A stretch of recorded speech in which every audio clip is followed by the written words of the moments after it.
आज का हमारा टॉपिक है प्रोसेस कॉस्ट अकाउंटिंग में goods sold without further processing, आगे प्रक्रियांकन किए बिना माल का विक्रय।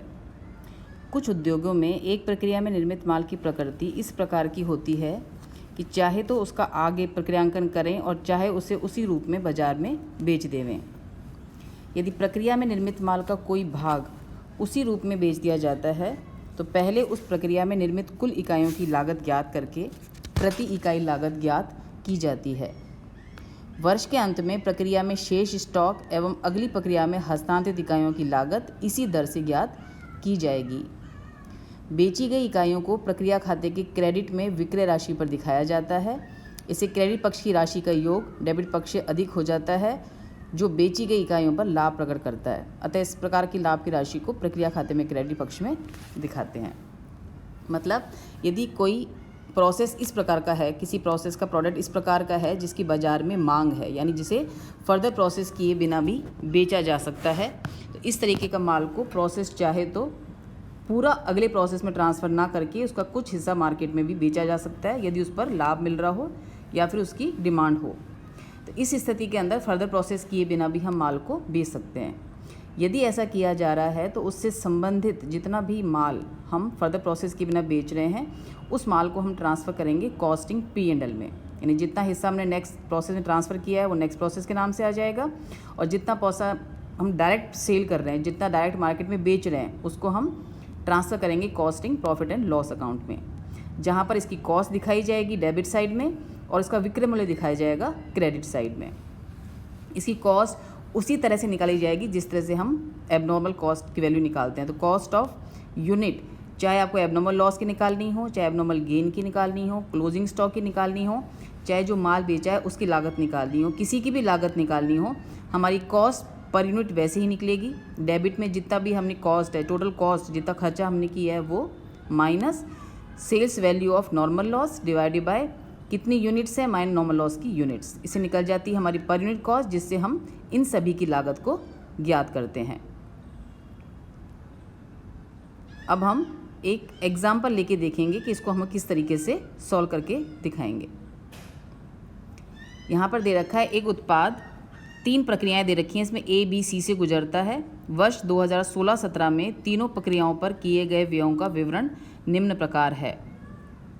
इसमें 3 प्रोसेस दे रखे हैं। प्रोसेस A, B, C में यूनिट स्टार्टिंग में इनपुट करी है हमने यहाँ पर 1000 इकाइयाँ 50 रुपये की रेट से। उसके अलावा तीनों प्रोसेस का sundry material, labour, direct expenses, इन सब की सूचनाओं के अलावा इसमें एक सूचना और है कि जो इकाइयाँ हम मार्केट में बेचते हैं वो प्रोसेस A यदि बेचेगा तो 70 रुपये में, B 100 रुपये में और C 200 रुपये प्रति इकाई, यानी प्रोसेस A में 70 पर यूनिट, B में 100 पर यूनिट और C में 200 पर यूनिट पर वो बेचा जाएगा।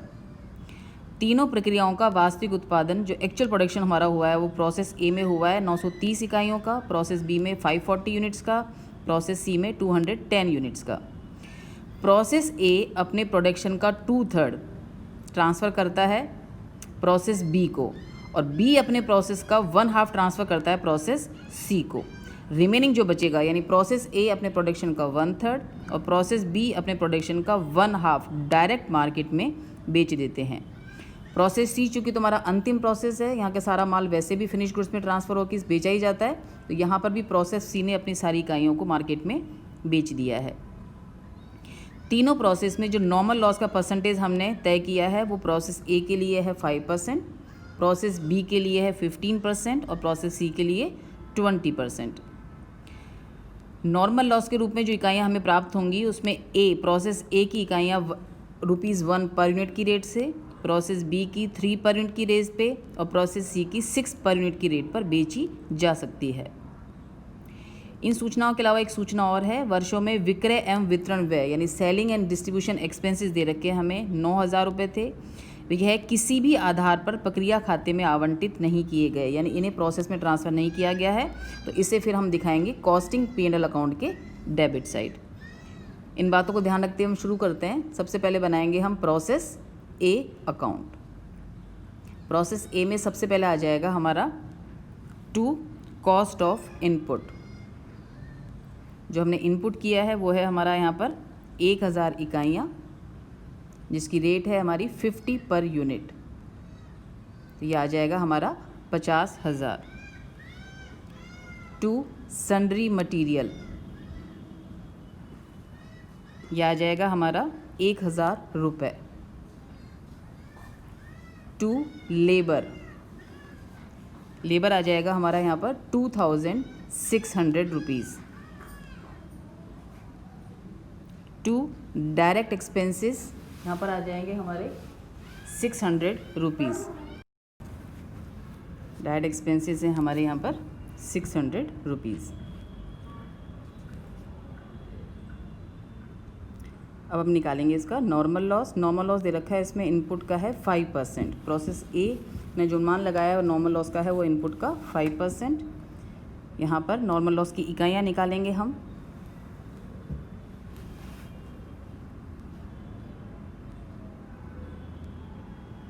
एक 1,000 हमारा इनपुट है, 5% हमने अनुमान लगाया था, तो हमारा नॉर्मल लॉस होना चाहिए था 50 यूनिट्स का, 50 यूनिट्स का, जिसको हम मार्केट में 1 रुपये प्रति इकाई की दर से बेच सकते हैं। तो यहाँ पर आ जाएगा हमारा by normal loss 50 units at the rate of 1, तो हमारी वैल्यू आ जाएगी यहाँ पर 50 रुपये। इसके बाद हम निकालेंगे calculation of abnormal loss units, यानी यूनिट्स ऑफ एबनॉर्मल लॉस हम निकालेंगे।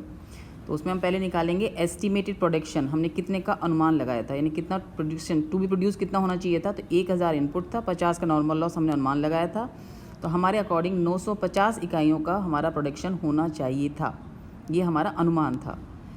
एक्चुअल में जो प्रोडक्शन हमारा हुआ है वो यहाँ पर हुआ है सिर्फ 930 यूनिट्स, यानी हमें 20 इकाइयों का एक्स्ट्रा लॉस हुआ है, ये हमारा कहलाएगा एबनॉर्मल लॉस, जिसकी हमको कॉस्ट निकालनी पड़ेगी। तो पहले हम निकालेंगे कॉस्ट पर यूनिट, क्योंकि कॉस्ट पर यूनिट से इन इकाइयों को मल्टीप्लाई करके निकालते हैं हम cost of abnormal loss. Cost per unit निकालेंगे अपन डेबिट का टोटल, डेबिट में सारी कॉस्ट का टोटल कर देंगे, जो है हमारा 50,000 plus 1,000 plus 2,600 plus 600 minus realisable value of normal loss, जो है हमारा यहाँ पर 50 रुपये, डिवाइडेड बाय इनपुट था हमारा 1,000 इकाइयों का, नॉर्मल लॉस था 50 यूनिट्स। तो प्रति इकाई लागत जो हमारी है, हम टोटल लिख देंगे यहाँ पे, आप चाहे तो टोटल भी काम में ले सकते हैं यहाँ पर 1,000 इकाइयाँ, और टोटल है हमारा यहाँ पर 54,200। तो प्रति इकाई लागत आ जाएगी इसमें हमारी 57 per unit, rupees 57 per unit. इसको हम मल्टीप्लाई कर देंगे एबनॉर्मल लॉस की यूनिट से, तो हमारी निकल जाएगी कॉस्ट ऑफ एबनॉर्मल लॉस। इसी प्रति इकाई लागत से हम यदि क्लोजिंग स्टॉक होता तो वो भी निकाल सकते थे, और अगले जो हमने ट्रांसफ़र किए हैं उस इकाइयों की लागत भी इसी से निकलेगी 57 पर यूनिट से। कॉस्ट ऑफ एबनॉर्मल लॉस आ रहा है हमारा 20 × 57 1,140 रुपीज़। तो हम दिखा देंगे credit side by abnormal loss account. Units है हमारी 20, cost at the rate of 57, तो वैल्यू आ जाएगी 1,140 रुपीज़। बचा हुआ जो स्टॉक उसको पूरा ट्रांसफ़र नहीं करना है प्रोसेस बी में, जितनी भी हमारा बचेगा हमारा, तो यहाँ पर उसमें 2/3 ट्रांसफ़र करना है, वो बेचना है, 2/3 ट्रांसफ़र करेंगे प्रोसेस बी को, और 1/3 हम मार्केट में डायरेक्ट बेच देंगे। जो 930 हमारा एक्चुअल प्रोडक्शन है उसका 2/3 ट्रांसफ़र हो जाएगा प्रोसेस बी में, और 1/3 हम मार्केट में सेल करने के लिए ट्रांसफ़र कर देंगे कॉस्टिंग P&L में, इसको ट्रांसफ़र करेंगे कॉस्टिंग P&L में। तो प्रोसेस बी में जो ट्रांसफ़र करेंगे उसकी इकाइयाँ आ जाएंगी हमारी 620 यूनिट्स, और जो P&L में ट्रांसफ़र करेंगे बेचने के लिए वो आ जाएगी हमारी 310 यूनिट्स, 310 इकाइयाँ। कॉस्ट हमारी वही आ जाएगी, इसको मल्टीप्लाई कर देंगे हम 57 से, यहाँ आ जाएगा बाय प्रोसेस बी अकाउंट 620 इकाइयाँ, बाय कॉस्टिंग P&L अकाउंट 310 इकाइयाँ, दोनों के लिए कॉस्ट आ जाएगी हमारी 57 से मल्टीप्लाई करके हम कॉस्ट निकाल लेंगे।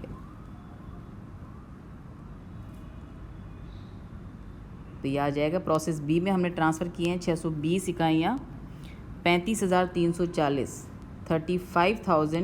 ₹340 पर, और कॉस्टिंग P&L में जो ट्रांसफ़र किया है बेचने के लिए उसकी लागत हमारी आ रही है ₹17,670। टोटल हमारा वही आ जाएगा 1,54,200।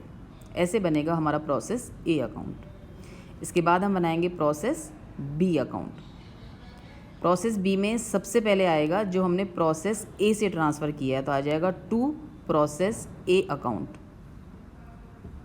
हमने ट्रांसफ़र किया है प्रोसेस ए से 620 इकाइयाँ, जिसकी वैल्यू है ₹35,340। इसके बाद टू सन्ड्री मटीरियल,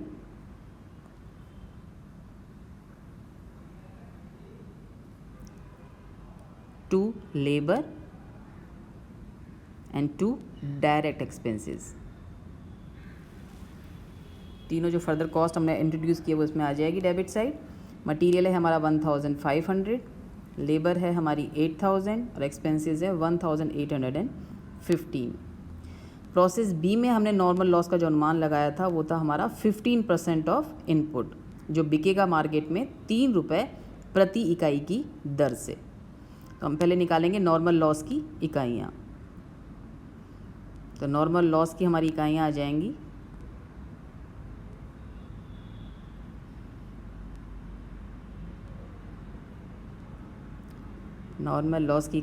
हमारा इनपुट है 620 इकाइयों का, अनुमान लगाया हमने 15% नॉर्मल लॉस होने का। तो हमारी नॉर्मल लॉस की इकाइयाँ आ जाएंगी 620 का 15% यानी ₹93। ये स्क्रैप मार्केट में ₹3 की रेट से बिक सकता है, तो इसका वसूली मूल्य आ जाएगा 93 × 3 यानी ₹279। यहाँ दिखा देंगे by normal loss account 93 at the rate of 3 each 279। इसके बाद हम निकालेंगे एबनॉर्मल लॉस या एबनॉर्मल गेन, जो भी सिचुएशन है। तो यहाँ पे हम निकालेंगे पहले एस्टिमेटेड प्रोडक्शन जो होना चाहिए था। तो हमारा 620 इनपुट था, जिसमें से लॉस है नॉर्मल लॉस 93 लेस कर देंगे, तो हमारा एस्टिमेट प्रोडक्शन होना चाहिए था यहाँ पर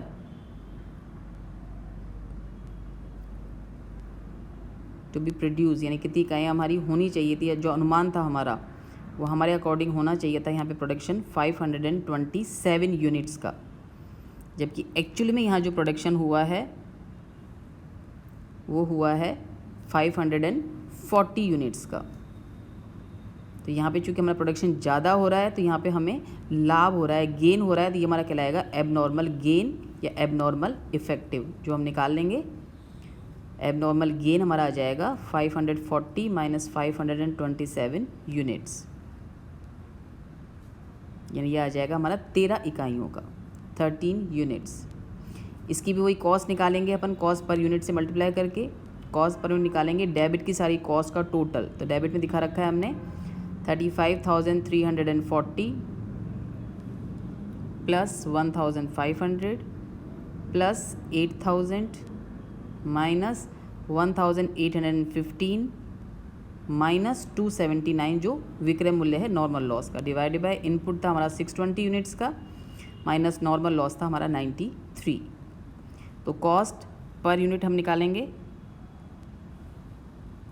ये आ जाएगा हमारा 88 पर यूनिट। इसको सॉल्व करने पे आ जाएगा 88 पर यूनिट। इसी पर हमको कॉस्ट ऑफ एबनॉर्मल गेन या क्लोजिंग स्टॉक या जो फर्दर हमने ट्रांसफ़र किया उन इकाइयों का लागत निकाली जाएगी। वैल्यू ऑफ एबनॉर्मल गेन या कॉस्ट ऑफ एबनॉर्मल गेन आ जाएगा हमारा 13 × 88 यानी 1,144 रुपीज़। इसको दिखाएंगे हम डेबिट साइड। एबनॉर्मल लॉस आएगा प्रोसेस के क्रेडिट साइड, एबनॉर्मल गेन आएगा प्रोसेस अकाउंट की debit side. To abnormal gain account units है हमारी, इसकी कॉस्ट है 88 से 13 × 88 या आ जाएगा 1,144। डेबिट का टोटल कर देंगे हम, जो हमारा आ रहा है 633 यूनिट्स एंड 47,799 रुपीज़। जो हम जितनी भी इकाइयाँ हमारी बचेंगी, जो एक्चुअल प्रोडक्शन हुआ है उसका हमको हाफ ट्रांसफ़र करना है प्रोसेस सी में और हाफ ट्रांसफ़र करना है हमें कॉस्टिंग P&L अकाउंट में। तो प्रोसेस सी में और कॉस्टिंग P&L में हाफ, जितना भी बचेंगी इकाइयाँ, एक्चुअल प्रोडक्शन था हमारा यहाँ पर 540 यूनिट्स का, उसका हाफ आ जाएगा हमारा रेट दोनों की वही, कॉस्ट आ जाएगी 88,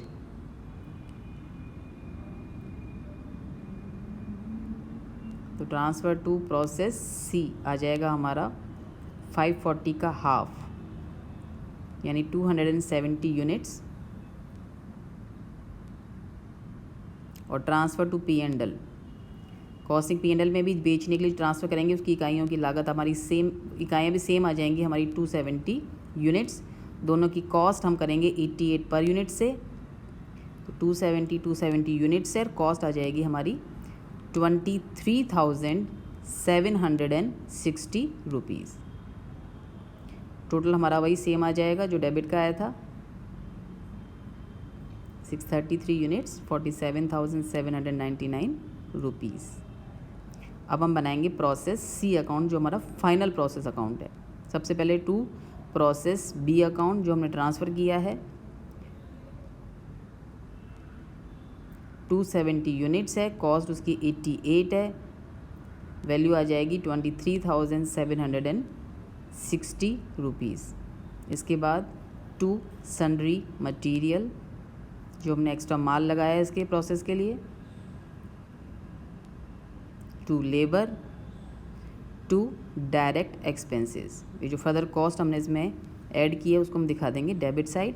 मटीरियल है यहाँ पे 500 रुपीज़ का, लेबर है 6,392 रुपीज़, और एक्सपेंसेस है 2,720 रुपीज़। यहाँ पर हमने नॉर्मल लॉस का जो अनुमान लगाया था वो लगाया था हमने, नॉर्मल लॉस का अनुमान लगाया था हमने यहाँ पर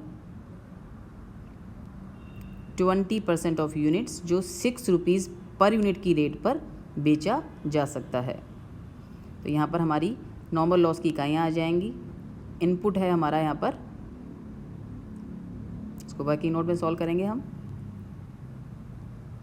क्वेश्चन सॉल्व करते समय आपको तीनों प्रोसेस एक साथ बनाने हैं और बाद में वर्किंग नोट सॉल्व करने हैं। मैंने आपकी सुविधा के लिए एवरी प्रोसेस के बाद उसका वर्किंग नोट सॉल्व किया है, पर आप एग्जाम के साथ प्रैक्टिस करेंगे तो पहले सारे प्रोसेस बनेंगे, फिर आपको वर्किंग नोट्स बनाने हैं। तो नॉर्मल लॉस की इकाइयाँ आ जाएंगी 270 का 20% यानी 54 यूनिट, जिसको हम बेच सकते हैं 6 पर यूनिट की रेट पर। तो हमारी यहाँ पे वैल्यू आ जाएगी, यूनिट्स आ जाएंगी 54 और वैल्यू आ जाएगी इसमें हमारी 324 रुपीज़। अब निकालेंगे हमें एबनॉर्मल लॉस हो रहा है कि हमको एबनॉर्मल गेन हो रहा है। तो एस्टिमेटेड प्रोडक्शन जो हमने सोचा था कि होना चाहिए वो था हमारा 270 माइनस 54, यानी हमारा प्रोडक्शन होना चाहिए था 216 इकाइयों का, 216 यूनिट्स का, जबकि एक्चुअल प्रोडक्शन जो हमारा प्रोसेस सी में हुआ है वो है हमारा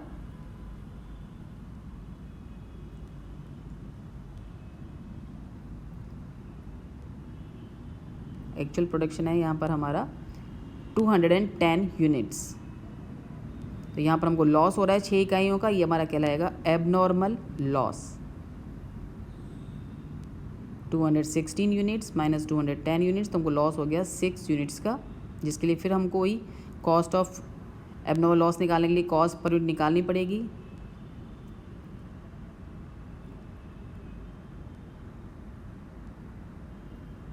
कॉस्ट का तरीका वही है हमारी डेबिट का टोटल, कॉस्ट पर यूनिट के लिए हम डेबिट की सारी कॉस्ट का टोटल ले लेंगे minus sales value of normal loss, हम यही टोटल कर लेते हैं इसका। वो जब भी एबनॉर्मल लॉस हो तो इजी रहेगा, आप इसका यही टोटल कर लें बजाय उसको अलग अलग जोड़ के वर्किंग नोट में दिखाने के। तो 270 यूनिट्स, तो 33,372 हमारी कॉस्ट आ रही है, ये आ जाएगा 33,372 minus sales value of normal loss जो है हमारा 324 रुपीज़, डिवाइडेड बाय इनपुट था 270 माइनस लॉस था हमारा 54, तो कॉस्ट पर यूनिट आ जाएगी हमारी यहाँ पर 153 रुपीज़ पर यूनिट। इस वैल्यू पर हमें सभी यूनिट इकाइयों की कॉस्ट निकाली जा सकती है। तो हम निकालेंगे कॉस्ट ऑफ एबनॉर्मल लॉस जो है हमारा 6 इकाइयों का, मल्टीप्लाई कर देंगे इसको 153 से, तो हमारी कॉस्ट आ जाएगी 918 रुपीज़, 918 रुपये। यहाँ दिखा देंगे हम 918। प्रोसेस सी चूँकि फाइनल प्रोसेस है तो इसमें सारी इकाइयाँ हम ट्रांसफ़र कर देंगे by costing profit and loss account में। जितनी भी इकाइयाँ इसका प्रोडक्शन एक्चुअल प्रोडक्शन ट्रांसफ़र हो जाएगा कॉस्टिंग P&L में 210 यूनिट्स और 32,130 रुपीज़। टोटल सेम वही आ जाएगा डेबिट वाला 270, 33, 372। अब हम बनाएंगे costing profit and loss account. वो देखिए हम कैसे बनाएंगे। जब भी मार्केट में आप डायरेक्ट बेच रहे हो तो हमको कॉस्ट को ट्रांसफ़र करके कॉस्टिंग P&L में फिर प्रॉफिट लॉस निकालना है। एबनॉर्मल लॉस एबनॉर्मल गेन के अकाउंट भी कॉस्टिंग P&L से क्लोज होते हैं, तो ये सब ध्यान रखते हुए हमको बनाना है कॉस्टिंग P&L अकाउंट। तो सबसे पहले आ जाएगा टू कॉस्ट ऑफ सेल्स। जिन को हमने बेचा है उसमें प्रोसेस ए की इकाइयाँ भी हैं, प्रोसेस बी की इकाइयाँ भी हैं और प्रोसेस सी की इकाइयाँ भी हैं। यहाँ पे ए की इकाइयाँ हैं, यहाँ पर ए की हमने बेची हैं 310 इकाइयाँ 57 की रेट पर। बी की हमने बेची हैं डायरेक्ट मार्केट में 270 यूनिट्स 23,760 वैल्यू यानी 88 की रेट पर। और सी में हमने बेची हैं 210 इकाइयाँ 153 की रेट पर। तो ये हम दिखा देंगे यहाँ पे cost of sales. Process A 310 इकाइयाँ एट द रेट ऑफ 57, उसके बाद 270 इकाइयाँ at the rate of 88 and 210 इकाइयाँ एट द रेट ऑफ 153। तो कॉस्ट आ जाएगी हमारी 17,670, 23,760, 32,130 रुपीज़। इसके बाद जो भी एबनॉर्मल लॉस एबनॉर्मल गेन का अकाउंट हम बनाएंगे उसको हम क्लोज करते हैं कॉस्टिंग P&L से। तो उन सब के डिफरेंसेस भी हमको पहले ट्रांसफ़र करने हैं, उसके बाद आगे सॉल्व करना है। तो इसके पहले बाद ट्रांसफ़र करेंगे हम एबनॉर्मल लॉस के बैलेंसेस। तो टू एबनॉर्मल लॉस के जो भी अकाउंट को क्लोज करने के लिए बैलेंस था वो यहाँ ट्रांसफ़र हो जाएगा। एबनॉर्मल लॉस था प्रोसेस ए में और प्रोसेस सी में। प्रोसेस ए में एबनॉर्मल लॉस की इकाइयाँ थी हमारी 20 इकाइयाँ जिनकी कॉस्ट थी 1140। मतलब इसमें हम ऐसे निकालेंगे डिफरेंस कि एबनॉर्मल लॉस में हमने जो कॉस्ट दिखाई थी वो हमने जिसको लॉस माना था वो हमने कॉस्ट को लॉस माना था। तो हमने लॉस का अनुमान लगाया था कि 20 इकाइयाँ लागत के अकॉर्डिंग हमारा लॉस होना चाहिए था 1,140 रुपीज़ का। पर चूँकि इकाइयाँ एज ए स्क्रैप बेची जा सकती हैं मार्केट में 1 रुपये की रेट पर, तो वो उतना हमको वसूल हो जाएगा, तो उतने रुपये से हमारा लॉस कम हो जाएगा। तो इसमें से लेस कर देंगे realisable value of scrap. Realisable value of scrap यानी रद्दी का जो भी वसूली मूल्य है उससे हमारा लॉस कम हो जाएगा। रिमेनिंग को हम ट्रांसफ़र करेंगे कॉस्टिंग P&L में, क्योंकि ये एक्चुअल में लॉस है हमारा। तो कॉस्ट थी हमारी लॉस की 1,140 रुपीज़। इसमें से वसूली मूल्य था हमारा 20 रुपये का, तो एक्चुअल लॉस हुआ है हमें 1,120 रुपीज़ का, जिसको हम ट्रांसफ़र करेंगे कॉस्टिंग P&L में। सेम ऐसे हम प्रोसेस सी का निकाल लेंगे। प्रोसेस सी में हमारा था एबनॉर्मल लॉस 6 इकाइयों का जिनकी कॉस्ट थी 918 रुपये। ये 6 इकाइयाँ मार्केट में 20 रुपये की रेट से बिक सकती हैं, 6 रुपये की रेट से बिक सकती हैं। तो हमें 36 रुपीज़ रद्दी का स्क्रैप की वैल्यू हमको वसूल हो गई है, जिससे हमारा लॉस कम हो जाएगा। तो एक्चुअल में जो हमको लॉस हुआ है वो हुआ है हमको 882 रुपीज़ का। 882 का एक्चुअल लॉस हुआ है, जिसको हम ट्रांसफ़र करेंगे कॉस्टिंग P&L में। तो प्रोसेस ए का एबनॉर्मल लॉस का एक्चुअल लॉस है 1,120 रुपीज़ और सी का है 882 रुपीज़। एक सूचना और थी इसमें, सेलिंग एंड डिस्ट्रीब्यूशन एक्सपेंसेस को प्रोसेस अकाउंट में ट्रांसफ़र नहीं किया गया था। वैसे भी ट्रांसफ़र नहीं करेंगे क्योंकि सेलिंग इकाइयाँ बनने के बाद किया जाता है, तो ये अपना कॉस्टिंग P&L में ही दिखाया जाता है। तो selling and overheads distribution, selling and distribution overheads हमारे यहाँ पे दे रखे हैं हमको 9,000 रुपीज़।